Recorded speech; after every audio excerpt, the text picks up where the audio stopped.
0303-582-9907 पर सिर्फ व्हाट्सएप कर सकता है। जो इमिग्रेशन सर्विसेज हैं वो यूके, यूएसए, कनाडा, ऑस्ट्रेलिया, तुर्की वगैरह के लिए हैं। अगर कोई भी शख्स किसी इनमें से किसी भी कंट्री के लिए अप्लाई करवाना चाहता है तो फ्यू चार्जेस अगेंस्ट होंगे, आपको सर्विसेज प्रोवाइड कर दी जाएगी। अब यहाँ पे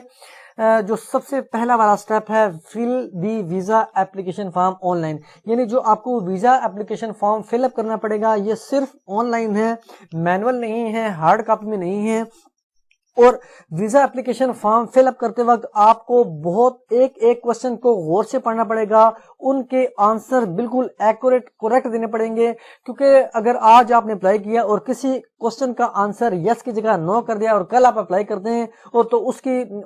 क्वेश्चन जो क्वेश्चन है उसका आंसर आप नो की जगह यस कर देंगे, यानी चेंज कर देंगे, तो आपका वीजा फिर भी रिफ्यूज हो जाता है। ये भी मैं आपको अपने प्रैक्टिकल एक्सपीरियंस की बेस पर बता रहा हूं। अब यहाँ पे देख सकते हैं कि किन किन चीजों का आपको आपके जहन में होनी चाहिए। एक तो ये कि कोई भी, या तो आप खुद अप्लाई कर रहे हैं या किसी वीजा कंसल्टेंट के या जो इमिग्रेशन कंसल्टेंट है उसके थ्रू अप्लाई कर रहे हैं, तो कोई गारंटी नहीं है कि आपका वीजा लगेगा ही लगेगा। 100% चांसेस हो सकते हैं कि 50%, 60%, 70%, 80%, 90%, लेकिन 100% कोई भी वीजा जो कंसल्टेंट है वो आपको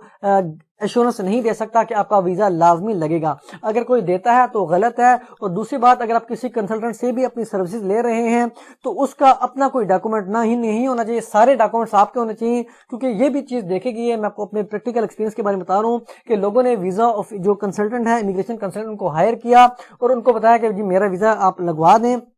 उसने अपने डॉक्यूमेंट्स अटैच किए, अपने से मुराद यानी कि एक बोगस डॉक्यूमेंट्स बना दिए, और उनकी जब वेरिफिकेशन हुई तो उसका वीजा तो रिफ्यूज होना ही था, साथ साथ उस पे 10 साल का बैन लगा। तो इस चीज से बचने के लिए अगर आपके वैलिड डॉक्यूमेंट्स होंगे, आपका केस स्ट्रांग होगा, अच्छे तरीके से प्रेजेंट किया जाएगा कोर्ट उसमें वीजा जो ऑफिसर है उसके सामने, तो इस पे चांसेस बहुत ज्यादा है। फिर भी 100% नहीं होंगे, आपका केस चाहे जितना मर्जी स्ट्रांग हो, फिर भी 90% हो सकते हैं, 95 हो सकते हैं, 80 हो सकते हैं, लेकिन 100% फिर भी नहीं हो सकते। अब यहाँ पे आप देख सकते हैं जो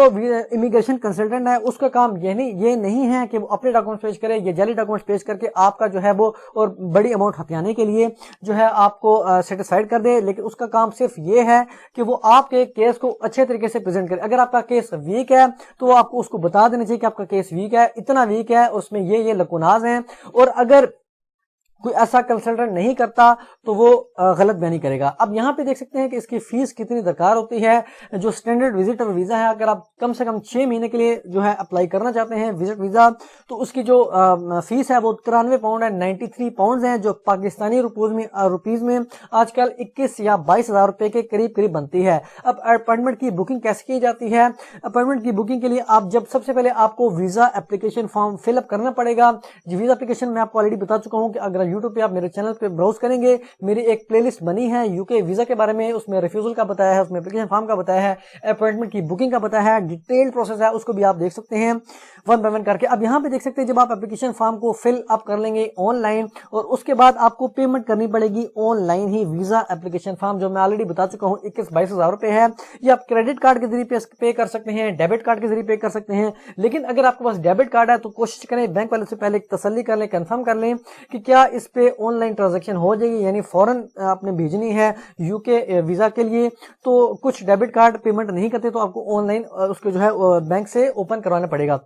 ये वाली सर्विसेज। इसके बाद जब आप ये पेमेंट कर लेंगे तो आपको रीडायरेक्ट कर दिया जाएगा VFS ग्लोबल की वेबसाइट पे, जहां पर आपको अपॉइंटमेंट बुक करनी पड़ेगी ताकि आप अपने बायोमेट्रिक दे सकें, आप अपना ओरिजिनल पासपोर्ट जमा करवा सकें। ये मैं आपको बता दूं, ये जो यूके का वीजा एप्लीकेशन फॉर्म फिलअप किया जाता है, ये यूके का वीजा जो हासिल किया जाता है ये डॉक्यूमेंटेशन बेस्ड होता है, इसमें इंटरव्यू नहीं होता। जबकि दीगर कंट्रीज हैं, कुछ के इंटरव्यू, फॉर एग्जाम्पल ये अमेरिका है, USA का, उसमें इंटरव्यू होता है, उसमें डॉक्यूमेंट्स भी आपको मांग सकते हैं, लेकिन जो यूके का है इसमें तमाम का तमाम डॉक्यूमेंट्स बेस होता है। विजिट वीजा की बात कर रहा हूं। अब यहाँ पे जब आप एप्लीकेशन फॉर्म फिलअप करके पेमेंट की अदायगी कर देंगे, VFS की ग्लोबल की वेबसाइट पर जब आप जाएंगे तो यहाँ पे आपकी मर्जी है, अगर आपने डॉक्यूमेंट स्कैन किए हुए हैं और आप समझते हैं कि आप उनको अपलोड कर सकते हैं तो आप खुद भी कर सकते हैं, नहीं तो जेरी के दफ्तर में जाके अपने डॉक्यूमेंट्स को ले जाएं और वहां पे वो स्कैन करके वहां पे आपको एक रसीद भी दे देंगे जब आप वहां पे जाएंगे। तो ये तमाम चीजें आप खुद भी कर सकते हैं। अब यहाँ पे अगर आप तो खुद कर सकते हैं तो ठीक है, नहीं तो वहां पे जेरी के दफ्तर में ले जाइए। यहाँ पे सेकंड वाला जो थर्ड वाला हमने ऑप्शन लिखा है, जब आप जेरी के ऑफिस जाएंगे, ये मुख्तलिफ जगहों पे, लाहौर में भी है, इस्लामाबाद में भी है, काफी सारे इनके ऑफिस वगैरह हैं। आपको जो सूटेबल है आप वो वाली वहां से अपॉइंटमेंट बुक कर सकते हैं उस स्पेसिफिक जगह की। जब आप जेरी के और जब आप अपॉइंटमेंट बुक कर ली तो जो डेट आपने फिक्स की है, शेड्यूल की है अपॉइंटमेंट के लिए, तो वहां पे आप उस डेट को जाएं, उस टाइम को जाएं, उससे थोड़ी सी देर पहले चले जाएं ताकि आपका जो है टाइम मिस ना हो। अब यहाँ पे इसके बाद जेरी का जो ऑफिस है, जो अमला है, उनका आपसे पासपोर्ट कलेक्ट कर लेगा, आपके बायोमेट्रिक ले लेगा और आपको एक अदद रसीद जारी कर जेरी के कुछ चार्जेस होते हैं। ये भी डिपेंड करता है कि आप उनसे कौन सी सर्विस ले रहे हैं। प्रीमियम लाउंज, अगर आप कोई एडिशनल सर्विस नहीं भी ले रहे तो भी उनको वीजा प्रोसेसिंग के या जो एप्लीकेशन प्रोसेसिंग होती है उसके कुछ चार्जेस लेते हैं। वो आपको 2-3-4 हज़ार रुपए, 5 हज़ार रुपए हो सकते हैं। अब डॉक्यूमेंट्स जो रिक्वायर्ड हो सकते हैं, इसमें ये आपको जनरल सी कैटेगरी के आपको बता रहा हूं, ये इन डेप्थ आपको डॉक्यूमेंट्स की डिटेल नहीं बता रहा। क्यों? क्योंकि हर शख्स का, हर एप्लीकेंट का के डॉक्यूमेंट्स अलग अलग लग सकते हैं। उसके केस के हिसाब से वो करता क्या है, उसके सोर्सेज ऑफ इनकम क्या हैं, किन किन जराए से उनको आमदन आती है। अब कुछ एप्लीकेंट्स होते हैं उनकी सिंपल सरकारी नौकरी होती है तो उनका एक ही सोर्स ऑफ इनकम होता है। कुछ होते हैं बिजनेसमैन होते हैं, उनके 2-3 बिजनेसेस होते हैं। किसी के प्रोड्यूस से आ रही होती है, यानी फसलें वगैरह होती है, किसी की जमीन होती है, कोई लैंड लॉर्ड होता है, कोई रेंट पे किसी ने प्रॉपर्टी दी। तो ये तमाम केसेस उन पे डिपेंड करता है। या कोई ट्रांसपोर्टर होता है। तो तमाम चीजें उस पर डिपेंड करता है कि आपका केस क्या है, आप क्या करते हैं, उस हिसाब से डॉक्यूमेंटेशन लगेगी। तो कोशिश करेंगे, अगर आपका केस कॉम्प्लेक्स है तो आप किसी एक्सपर्ट से राब्ता कर लें कि आपके केस में कौन कौन से डॉक्यूमेंट्स लगेंगे। अगर आप सिंपल समझते हैं तो आप खुद भी अप्लाई कर सकते हैं सिंपल, क्योंकि नाम, वल्दियत, address, ID card number, passport number ये डालना हर शख्स कर सकता है। जिसने मैट्रिक किया हो, 8 जमातें भी पास पढ़ हो तो वो तकरीबन कर सकता है। लेकिन कुछ टेक्निकलिटीज होती हैं, कुछ क्वेश्चंस के आंसर आपको देने पड़ेंगे और वो बहुत अच्छे अंदाज में आपको एक्सप्लेन करना पड़ेगा, अदरवाइज आपका वीजा रिफ्यूज कर दीजिएगा। अब यहाँ पे डॉक्यूमेंट्स दरकार में आपको सबसे पहले एक कवरिंग लेटर आपको दरकार होगा। ये काफी इंपॉर्टेंट डॉक्यूमेंट आप समझ लें आपको, क्योंकि इस कवरिंग लेटर में ही आपने सब कुछ एक्सप्लेन करना होता है। अपने हालात, आप कहाँ पे रहते हैं, आपके फैमिली स्टेटस क्या है, टाइज कैसे हैं, आप की आमदन कितनी है, आप यानी आपका जो भी तमाम जो ब्रीफ फैक्ट्स आपके अपने उसमें बताने होते हैं, या इन डिटेल भी आप बता सकते हैं। अब यहाँ पे इसके बाद, और अगर किसी को नहीं पता कि ये कवरिंग लेटर कैसे ड्राफ्ट किया जाता है तो हमारे चैनल में प्लेलिस्ट में जाएगा, सीख लेते हैं। तो यहाँ पे यूके की अगर कैटेगरी में जाएंगे तो यहाँ पे पॉसिबिलिटी है, वहां पे मैंने उसमें ऐड कर दिया हो प्लेलिस्ट में। अब यहाँ पे देख सकते हैं ओरिजिनल पासपोर्ट आपको चाहिए, एक अदद कम से कम उस पर जो है पेज ब्लैंक होना चाहिए ताकि वीजा स्टैम्प किया जा सके। और उसके बाद जो है house evidence where you are residing, जहाँ पे आप रहायश पजीर हैं, आपने उसके डॉक्यूमेंट्स देने हैं। अगर आपका अपना है तो आप रजिस्ट्री दे दें, अलॉटमेंट लेटर दे दें। अगर आपका अपना नहीं है, आपका रेंट पे है, तो आप रेंट एग्रीमेंट दे दें, उसका बिल दे दें। तो कुछ भी आपके जो आपको उसको सपोर्ट करें आपके वर्जन को कि आप कहाँ पे रह रहे हैं, किस प्रॉपर्टी में रहे, तो आपने उसके डॉक्यूमेंट्स लगाने हैं। अगर आप बिजनेसमैन है तो अपने बिजनेस के तमाम डॉक्यूमेंट्स लगाने हैं, क्योंकि मैं आपको इन डेप्थ नहीं बता रहा कि बिजनेस में कौन कौन से, क्योंकि बिजनेस की कैटेगरी पे डिपेंड करता है कि बिजनेस कौन सा है। इसी तरह एम्प्लॉयमेंट की कैटेगरी पे आप प्राइवेट हैं, सरकारी हैं, कौन कौन सी उसमें, तो ये तमाम डॉक्यूमेंट्स आपने लगाने हैं। और अगर कोशिश मैं करूंगा कि इन डेप्थ भी बता दूं कि अगर कोई बिजनेसमैन है तो उसके कौन कौन से डॉक्यूमेंट्स लग सकते हैं, अगर कोई एम्प्लॉयड है तो उसके कौन कौन से डॉक्यूमेंट लग सकते हैं। इसके साथ साथ documents for all sources of income, और आपके जितने भी सोर्सेज ऑफ इनकम है तमाम के डॉक्यूमेंट्स आपने यहाँ पे मेंशन करने हैं, क्योंकि बैंक और उसका आपने जो है मुवाजना करना होता है। आपने बताना होता है कि ये बैंक में ट्रांजेक्शन हुई है, ये कहाँ से पेमेंट है, ये किस तरीके से, ये तमाम चीजें, क्योंकि एक एक चीज उनको एक्सप्लेन करनी चाहिए। अगर नहीं करेंगे तो वीजा ऑफिसर सेटिस्फाई नहीं होगा, आपका वीजा रिफ्यूज कर। अब यहाँ पे देख सकते हैं पर्सनल बैंक स्टेटमेंट आपकी है, वो तो लाजमी अपने लगानी है। और अगर आपके साथ साथ आपका बिजनेस है और बिजनेस अकाउंट भी है तो बिजनेस स्टेटमेंट भी लगाएं, और कोशिश करें कि ये कम से कम साल की हो, 2 साल की हो तो ज्यादा बेहतर है, लेकिन प्रेफरेबली कम से कम आपके पास साल की लाजमी होनी चाहिए कम से कम। उसके बाद यहाँ पे इनकम टैक्स रिटर्न है FPR के, अगर आप टैक्स फाइलर हैं और आप तो वहां पे भी आप उसके 2 साल की टैक्स रिटर्न जमा करवा सकते हैं। और इसके बाद आप जो है FRC अपने जो बहन भाई हैं उनके साथ लगा दें। अगर आप मैरिड हैं तो अपने वालिदैन के साथ भी, अपने बच्चों के साथ लगा दें। वाइफ के साथ जो FRC मिलती है आपको नादरा की जानिब से वो भी आप اس کو پرووائڈ کر سکتے ہیں. اگر کسی کو FRC حاصل نہیں کرنی آتی تو ہمارے گیون نمبر پر رابطہ کر سکتے ہیں, ہم سے بھی سروس لے سکتے ہیں. یہاں پہ پراپرٹی ڈاکومنٹس جو آپ اون کرتے ہیں آپ کے اپنے نام پر ہیں. ایک پراپرٹی ہے ایگریکلچرل لینڈ ہے, فار ایگزامپل اگر آپ کو کسی پراپرٹی سے رینٹ آ رہا ہے, پروڈیوس آ رہی ہے, تو آپ نے اس کا اونرشپ لازمی لگانی ہے, اس کے ساتھ ساتھ رینٹ کے ڈاکومنٹ بھی لگانے ہیں. اگر آپ میرڈ ہیں تو آپ نے بچوں کے جو ایجوکیشنل ڈاکومنٹس ہیں کہ کہاں پہ پڑھ رہے ہیں, ان کے اسکول یا کالجز یا یونیورسٹی کی طرف سے لیٹر لگا لیں کہ وہ اس اسکول میں زیر تعلیم ہے, اس کالج میں زیر تعلیم ہے, تاکہ آپ کو ٹائلس ہوں کہ آپ کا بچے یہاں پہ ہیں, تو آپ نے وہاں سے مطلب جو بھی آپ کا پرپز ہے وہ پورا کرنے کے بعد UK سے واپس ٹریول پاکستان ہی کرنا ہے, وہاں پہ سیٹل نہیں ہونا. اس کے بعد کیونکہ UK ویزا اپلائی کرتے وقت جو ویزا آفیسر ہے یا جو ان کا عملہ ہے وہ یہی سوچے, ان کا جو ذہن ہے وہ یہی سوچے گا کہ یہ جو اپلیکینٹ ہے یہ امیگرانٹ ہے, یعنی نان امیگرانٹ نہیں ہے بلکہ امیگرانٹ ہے. ہاں اگر اپنے کیس سے ثابت کر دیتا ہے کہ میں نان امیگرانٹ ہوں, میں پرماننٹلی سیٹل نہیں ہونے جا رہا, سمپل میرا وزٹ کا پرپز ہے 4 دن 10 دن 20 دن کے بعد میں نے واپس آنا ہے,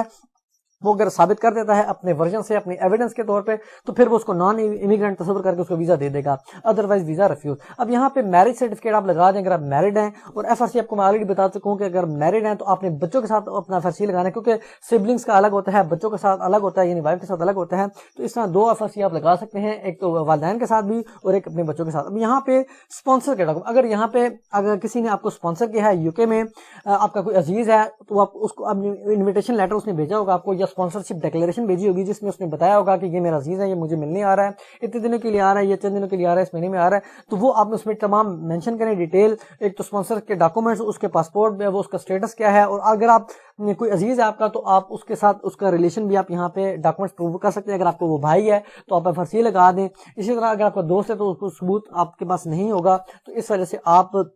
اس میں بے شک نہ لگائیں, یا کچھ بھی آپ کو جو اپنے ورژن کو سپورٹ میں آپ لگا سکتے ہیں, ڈاکومنٹس آپ لگا سکتے ہیں. Document for your own accommodation in UK, اگر آپ کو UK کا جو اسپانسر ہے وہ مطلب اس نے ڈکلیریشن نہیں بھیجی, آپ سمپل ٹورزم پہ جا رہے ہیں, گھومنے پھرنے جا رہے ہیں, تو آپ کو اکوموڈیشن آپ کو بتانی پڑے گی کہ آپ کا وہاں پہ اسٹے کس ہوٹل میں ہوگا, کتنے دن کے لیے ہوگا, آپ یہاں سے بکنگ اپ کروا سکیں. یہاں پہ آپ دیکھ سکتے ہیں کہ اس پہ ٹائم پروسیسنگ کتنا لگ سکتا ہے کہ جب آپ اپلائی کریں گے. یہ ویری کرتا ہے, لازمی نہیں کہ جو انٹرنیٹ پہ لکھا ہے, کیونکہ پریکٹیکل ایکسپیرینس کے مطابق اس سے کم بھی لگ سکتا ہے ٹائم, اور اس سے زیادہ بھی لگ سکتا ہے, 21-22 دن 25 دن 30 دن بھی لگ سکتے ہیں, اور اس سے بھی زیادہ لگ سکتے ہیں, کیونکہ کئی دفعہ کیس جو ہے وہ کمپلیکس ہو جاتا ہے. اب ہمارے کیس میں ایک لیڈیز تھی, ان کا ویزا ہم نے اپلائی کیا تھا, ان کا کیس کافی اسٹرانگ تھا, لیکن کچھ ان کو ریکوائرمنٹ درکار تھی, انہوں نے ویزا ہولڈ پہ رکھا کہ ان کو دیا جائے, انہوں نے ان کو دوبارہ ای میل کی اور دوبارہ ان سے کچھ ڈاکومنٹ درکار کیے, تو انہوں نے دی, ان کا ویزا جو ہے ایکسیپٹ ہو گیا. اب یہاں پہ 15 دن کا جو ٹائم نارمل رکھا گیا ہے, تو یہ اپ اینڈ ڈاؤن ہو سکتا ہے کہ ان کا رش کتنا ہے, یعنی کہ جو اپلیکیشنز کتنی ہیں, یا اور بھی دیگر حالات, جیسے کہ آج کل کرونا وائرس چل رہا ہے, اسٹاف پاسبلٹی ہے کم ہو, تو اس وجہ سے یہ ڈیپینڈ کرتا ہے کیس ٹو. اب یہاں پہ تمام آپ نے جب اپلائی کر دیا ویزا, اس کے جو اپنے ڈاکومنٹس ہیں وہ سبمٹ کروا دیے یا آن لائن جمع کروا دیے, تو یہاں پہ آپ کو اینڈ پہ جا کے ای میل آ جائے گی جب آپ کا ویزا اپلیکیشن جو ہے وہ پروسیس ہو جائے گی, اور آپ کے ای میل جو آپ نے ای میل ایڈریس دیا ہوگا, جو جب آپ نے آن لائن فارم فل اپ کیا ہوگا, اس دوران جو آپ نے ای میل پرووائڈ کیا ہوگا, اس ای میل ایڈریس پہ آپ کو ای میل کر دیا جائے گا کہ آپ کا جو ہے ویزا اپلیکیشن پروسیس کر دی گئی ہے. اب یہاں پہ اگر آپ کا ویزا ریفیوز کر دیا جاتا ہے تو آپ کو ریفیوزل لیٹر آن لائن ہی آپ کے ای میل ایڈریس پر بھیج دیا جائے گا, اور اس میں تمام ڈیٹیل مینشن ہوگی کہ آپ کا ویزا کیوں ریفیوز کیا جا رہا ہے, کن بنیاد پر کیا جا رہا ہے, ویزا آفیسر سیٹسفائڈ کیوں نہیں ہے,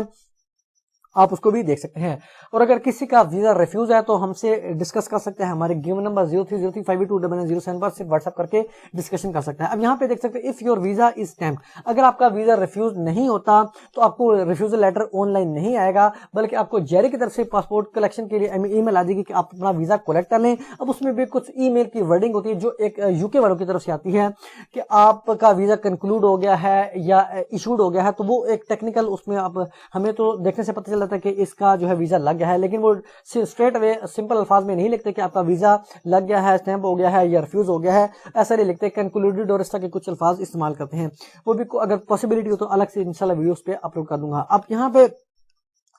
وین یو ریسیو, جب آپ ای میل, آپ کو جیری کی طرف سے الگ سے ای میل آ جائے گی کہ آپ کا پاسپورٹ ریڈی ہے, آپ کلیکٹ کر سکتے ہیں, تو آپ جیری کے آفس میں جائیں اور آپ جو رسیٹ آپ کو دی جائے گی, اس جب آپ نے اپنے بایو میٹرک دیے ہوں گے, جب اپنے جو پاسپورٹ کلیکشن سبمٹ کروایا ہوگا, اس ٹائم آپ کو جو رسید جاری کی ہوگی وہ آپ رسید لے کے چلے جائیں تاکہ آپ اپنا پاسپورٹ حاصل کر سکیں.